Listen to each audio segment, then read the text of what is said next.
Ladies, MBs and gents, this video is about concern trolling, specifically as it relates to veganism.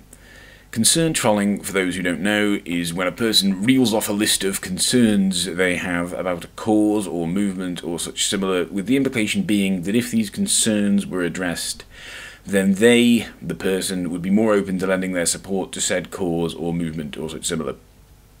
The aim here is usually to guilt-trip supporters of a cause or movement into shaping their activism around the personal sensibilities of the concern troll, which almost always means toning down their activism and taking some sort of personal responsibility for the behaviour of bad apples with whom you are being associated with, rather than whom you actually have a meaningful association.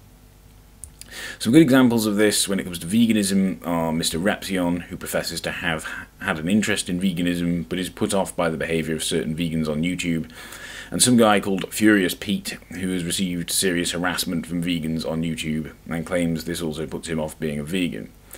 Well, Natural Vegan did a video about this, and Furious Pete responded with a tweet saying that if more vegans were like her, he'd be more open to being a vegan. This is a very weird position to have when you think about it.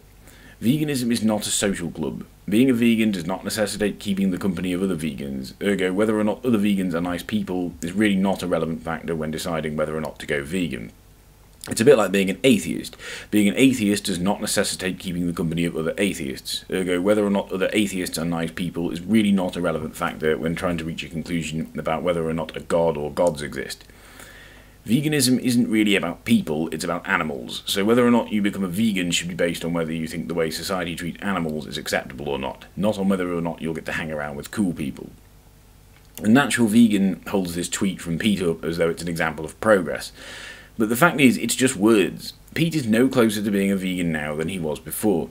His recent video indicates that he still expects veganism to shape itself to his personal needs and go out of its way to sell itself to him.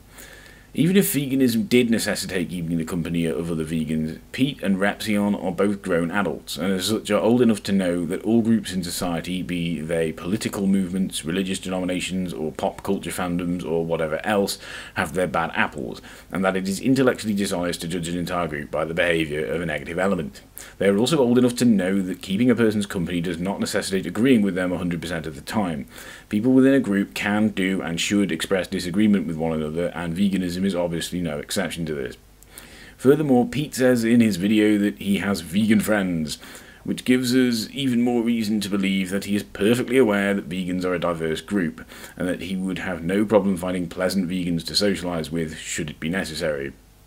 Personally, I like to take a polite approach to veganism, and I obviously don't condone harassment and misanthropy, but I'm not willing to be extra specially overly polite, nor am I willing to take personal responsibility for the behaviour of people with whom I have no meaningful association, or go out of my way to tell you that not all vegans are assholes, when this is something that is already perfectly obvious.